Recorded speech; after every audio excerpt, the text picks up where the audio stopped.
थैखांनायनि उनाव आंखौ खौरां लानो दा फै आंनि गोथै सह'आव बिबार माला गानहोनो। दा फै आं थैखांनायनि उनाव आंखौ गोबानानै गाबनो, मानोना बै समाव नोंनि मोदैखौ हुगारनो आं गोथाङै थानाय नङा।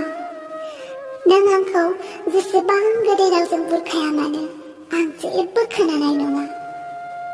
आरो आंनिफ्राय मोनसे आरज, नों लाखिगोन ना लाखिया आं मिथिया, मानोना नों खोथाफोरखौ गोबां होयो लाखिगोन होनना, नाथाय मोनसेबो मावफुंजोबा।